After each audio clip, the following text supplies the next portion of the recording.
금융문맹 탈출을 위한 시간입니다. 메리츠 자산운용의 조니 대표입니다. 안녕하세요. 메리츠 자산운용의 조니 대표입니다. 예, 안녕하세요. 이지숙입니다. 네, 저희가 이제 세 번째인데요. 이지숙 씨와 같이 이 유튜브를 찍는 게 세 번째입니다. 첫 번째, 두 번째, 세 번째 오늘이 마지막 시간인데요. 연금 저축에 대해서 알아보는 시간을 가졌습니다. 그래서 첫 번째하고 두 번째는 연금 저축이 어떻게 되어 있는가, 또 어떤 종류가 되어 있는가, 그런 걸 알아보는 시간이었고요. 오늘은 이제 마무리하는 시간인데요. 궁금한 점이 많이 있죠. 이런 경우는 어떻게 되는지, 수령은 어떻게 하는지, 어떻게 해약하게 되면 어떻게 돼야 되는지, 그런 거를 제가 질문을 하고 이지숙 씨가 여기 전문가이시니까 대답하는 형식으로 하고요. 혹시 제가 빠뜨린 거 있으면 이지숙 씨가 또 보강하는 방법으로 진행을 해보도록 하겠습니다. 이지숙 씨, 첫 번째, 두 번째는 이제 연금 저축의 중요성, 그 다음에 어떻게 이익이고 그걸 반드시 해야 되고, 또 연금 저축 펀드가 있고 보험이 있는데, 첫 번째는 보험보다는 펀드가 낫다고 말씀하셨고요. 만약에 이제 55세가 됐어요. 네네. 그러면 어떻게 수령을 하는 건가요? 지금 앞에 말씀드렸지만은 연금의 형태로 10년의 기간 동안 받으셔야 되는데, 이 수령을 개시하는 나이가 얼마냐에 따라서 적용되는 세금의 지금 율이 다릅니다. 그러니까 예를 들어서 만 55세 이상부터 69세 이하 동안에 제가 연금을 수령을 하려고 지금 개시를 신청을 했다 그러면은 연금소득세가 5.5%가 과세가 됩니다. 그리고 79세 이하일 때에는 4.4%, 80세 이상일 때에는 3.4%가 과세가 됩니다. 그러면 다시 얘기하면 내가 만약에 경제적으로 그렇게 큰 어려움이 없다 그러면 가능한 한 늦게 받는 게 좋다는 얘기인가요? 그럼요. 지금 만약에 소득 구간에 소득이 계속 활동을 하고 계시면 가급적이면 늦게 받으시는 게 세금적인 측면에선 제일 유리합니다. 그렇군요.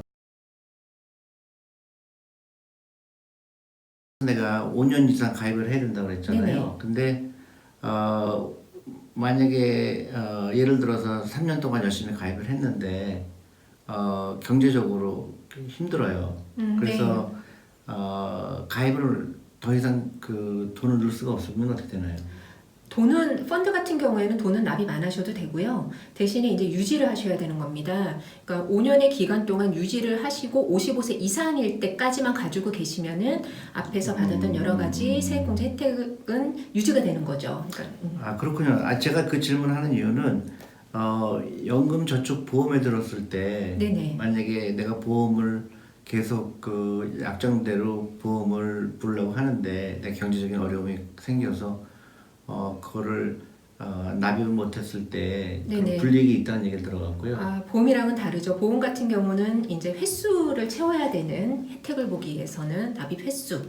그게 있더라고요, 보니까는. 그러면 네. 그게 또 한 가지 펀드를 가입해야 되는 이유가 되겠네요. 그렇죠. 그러니까 네. 납입과 그런 것들에 대해 약간 유연한 조금 그런 혜택이 있습니다. 펀드 같은 경우에는. 그래서 우리 부부가 있고요. 저번에 부부가 있을 경우에 부부가 따로따로 가입하는 게 네네. 훨씬 유리하다고 말씀을 드렸고, 만약에 자녀가 있다 그러면 어떻게 되나요? 저희가 자녀 같은 경우에도 지금 가급적이면 연금저축 계좌를 활용을 하라고 말씀을 드리는데 가장 큰 이유 중에 하나가 과세이연 때문입니다. 이 연금 같은 경우는 장기 상품이기 때문에 작은 수익률 차이도 나중에 크게 다가옵니다. 그렇죠. 그러니까 앞에서 설명드렸지만은 이자와 배당 같은 소득에 대해서 지금 세금을 여기서 내지 않고 나중에 연금소득세로 과세가 되기 때문에 재투자가 가능한 거죠. 그래서 가급적이면은 아이들도 연금저축 계좌를 통해서 투자하는 것을 권해드립니다. 그렇군요. 근데 또 어떤 분이 질문했어요. 굉장히 중요할 것 같은데, 제가 예를 들어서 55세가 넘어서 이제 수령하려고 하는데 만약에 그분이 사망을 하시거나 어떤 일이 생기면 어떻게 되나요? 이게 지금 두 가지로 나뉘어야 될 것 같은데요. 저희 그 질문 올리신 걸 봤습니다. 그러니까는 연금에 대해서 우선은 상속의 개념이 있는데요. 상속이 연금을 피상속인이, 그러니까 그 돌아가신 분이 개시를 하고 나서 돌아가셨는지 아니면은 납입하시고 나서 납입하신 중에 돌아가셨는지 복잡하군요. 두 가지가 예, 지금 예, 크게 예. 나뉘어집니다.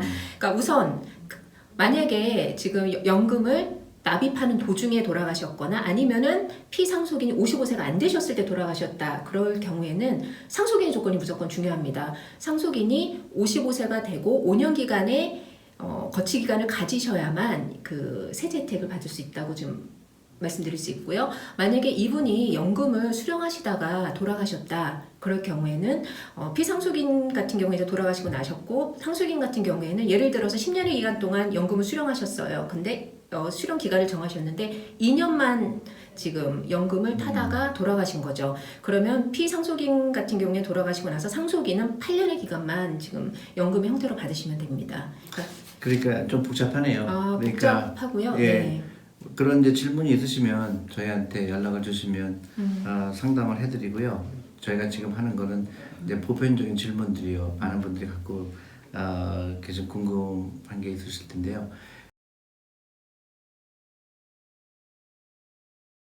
그리고 이제 그 자녀가 있을 경우에 이 상속세가 있잖아요. 네네. 그래서 예를 들어서 그런 질문을 많이 받는데 우리 메리츠에 연금 저축 펀드로 애들한테 주니어 펀드를 가입하고 싶다 이런 분들이 많이 하시거든요. 많이 질문하시는데 이런 경우에 어떻게 그 어드바이스를 해드리겠어요? 그분한테?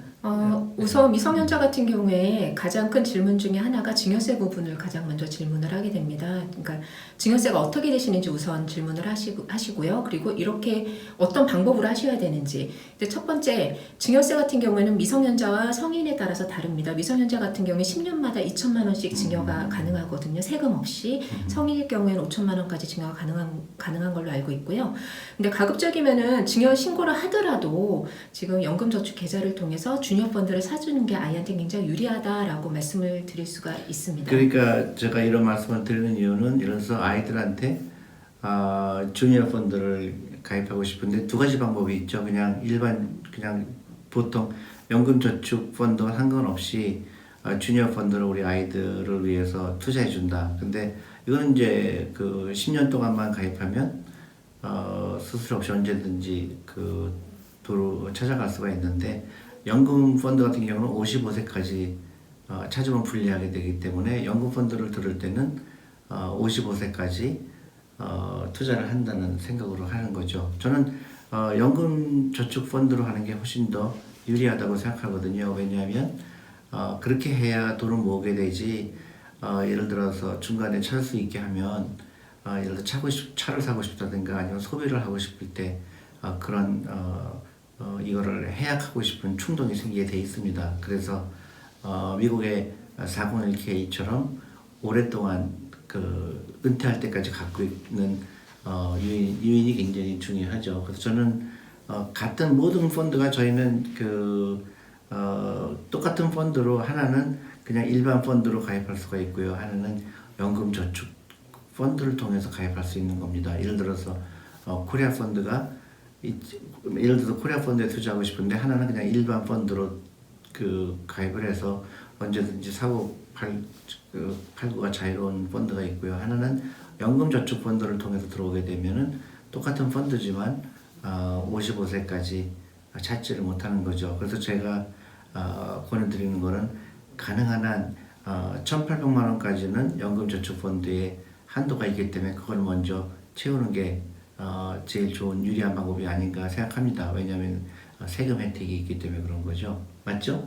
네, 맞습니다. 네. 그리고 특히 한 가지 더 덧붙이자면은 해외 펀드 같은 경우에는 그 앞에서 말씀드리긴 했지만 세금이 굉장히 많습니다. 해외 펀드 같은 경우에는. 그래서 과세이혼 효과를 가장 크게 누리기 위해서는 연금 펀드를 통해서 주니어 펀드 같은 경우도 해외 주식형 펀드거든요. 가입하는 게 가장 유리하다 이렇게 말씀을 드리고 싶고요.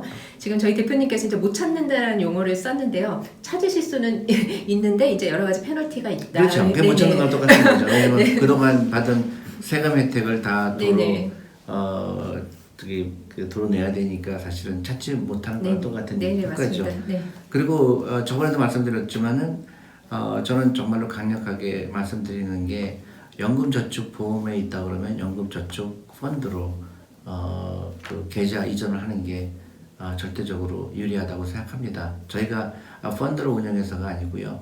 이제 그 수수료라든가 여러 가지 제도 면으로 봤을 때 연금저축 펀드가 훨씬 유리하다는 거 여러분들한테 꼭 말씀드립니다. 근데 안타깝게도 한 90%가 연금저축보험에 들어가 있죠, 대부분. 네네. 예, 그게 이제 펀드에 대한 잘못된 이해, 그 다음에 펀드를 그 투자해서 손해본 분들의 어떤 트라우마가 있어서 그런 것 같은데요. 장기적으로 보면 연금저축 펀드가 훨씬 더 유리하다고 생각합니다.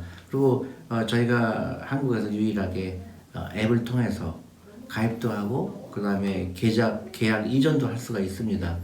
그래서 그 금융기관을 방문하지 않고 저는 연금저축 다른 건 아니더라도 연금저축 펀드는 너무 중요하다고 생각하거든요. 그러니까 노후 준비할 때 가장 중요한 수단이 될 수가 있습니다. 세제 혜택이 있고 그 다음에 내가 돈을 버는 거를 55세 이전 이후로 미룰 수 있기 때문에 이건 절대적으로 유리한 제도죠. 근데 한국 국민의 한 20%밖에 가입은 안 돼 있다고 예, 그러죠. 맞습니다. 연금저축. 네네. 그래서 그게 참 안타깝습니다. 그래서 연금저축 펀드 꼭 기억을 하셔야 된다고 생각하고요. 큰 돈이건 작은 돈이건 꾸준히 그 펀드를 가입하셔야 된다고 저는 생각을 합니다. 많은 얘기를 한 것 같은데요. 또 빠뜨린 거 없나요? 빠뜨린 것보다는 제가 한 번 더 조금 네. 좀 강조하고 싶은 것 중에 하나가 지금 연금 상품 같은 경우에는 이제 개설부터 이전 그리고 수령하는 방법까지 전부 다 금융기관 방문 없이 앱을 통해서 편리하게 하실 수 있습니다. 그리고 특히 수령하는 기간 자체를 55세부터 할지 뭐 나중에 60세부터 할지 65세부터 할지 이런 것조차도 앱을 통해서 편리하게 변경 가능하기 때문에 이런 편리성 측면에서도 지금 어플 통해서 한 번쯤은 접근을 해보시라 이렇게 말씀드리고 싶습니다. 네. 그렇죠. 그러니까 1년에 가입할 수 있는 한도가 어차피 1,800만 원입니다. 그래서 그 부부가 따로따로 하게 되면 3,600만 원까지 할 수가 있고요. 또 자녀들까지 하게 되면 상당히 큰 금액을 세금 혜택을 누릴 수가 있기 때문에 가능한 한 많이 해야 된다고 생각하고요. 또 혹시 보험에 들어가 있다 그러면 그 아까 말씀드렸듯이 계약을 이전하는 걸 정말로 강력하게 말씀을 드립니다. 그리고 1,800만 원까지 채울 수 없는 분들도 많을 거라고 보여요. 그렇기 때문에 1,800만 원이 아니라도 좋습니다. 100만 원도 좋고 200만 원도 좋고 꾸준하게 해서 55세까지 꾸준하게 투자하는 게 너무나 중요하다고 보고요. 처음부터 어려운 분들, 주식에 투자에 한 번도 안 해보신 분들도 물론 있을 거라고 생각하는데 그렇다 치더라도 하루에 10,000원씩, 20,000원씩 꼭 이 펀드를 이용해서 그 투자를 하기를 권해드리고요. 저희 샘플 초이스가 있습니다. 너무 깊게 생각하지 마시고요. 샘플 초이스에 한 두세 가지 펀드가 있는데요. 그러니까 저희가 특별히 주식에 대해서 어려우신 분들을 위해서 만든 겁니다. 샘플 초이스예요. 근데 연령에 따라서 주식 비중이 다른 겁니다. 그래서 저희 웹사이트에 오시면 보다 자세히 설명이 되어 있을 거고요. 또 언제든지 연락을 주시면 저희가 성실껏 도와드리도록 하겠습니다. 이해됐죠? 네. 감사합니다. 네, 감사합니다. 여러분들 저와 함께 금융공부 꼭 같이 하시기 바랍니다. 꼭 구독해 주시고요. 그리고 알람 잊지 말아 주시기 바랍니다.